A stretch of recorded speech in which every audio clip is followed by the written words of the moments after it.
Pinanghihinayangan ni PCOO Secretary Sunny Coloma ang paglihis ni Senador Bong Revilla sa usapin ng pork barrel.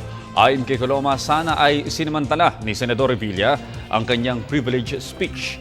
Ang pagpapaliwanag ng isyong idinadawit sa kanya kaugnay sa umunoy maanumalyang paggamit ng PDAP funds.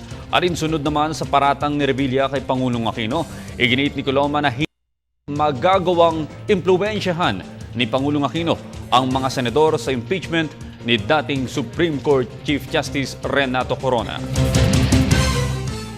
The allegation of the senator was quite serious. Nakialam daw yung Pangulo sa impeachment process by asking him na kung pwedeng ibalato na sa kanya yung conviction ni Corona. Hindi po sinabi ng Pangulo yung mga katagang binanggit ninyo. It is totally out of character for the President to speak in that language. Hindi po nakikialam ang Pangulo.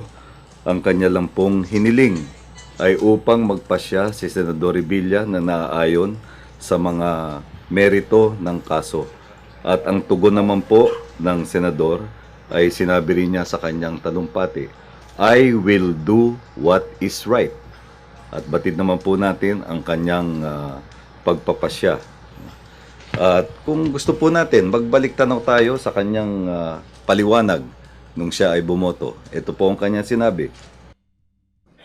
In the end, I arrived with the conclusion that through his own direct admission, the Chief Justice failed to properly disclose all of his assets in his SAL-N.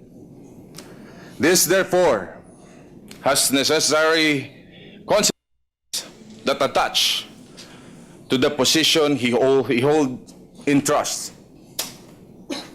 I prayed hard for divine providence and guidance in this one great decision of my life, Mr. President.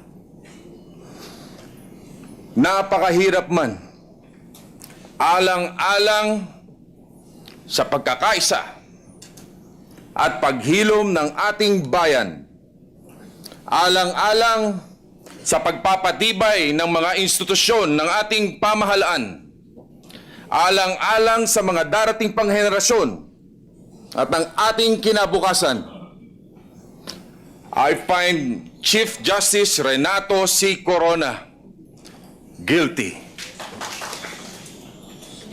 Tanong ko po sa inyo, ito ba ay pahayag na isang taong ginipit o nakakatanggap ng panliligalig tungkol sa kanyang pagpapasya? Kayo na po ang magpasya.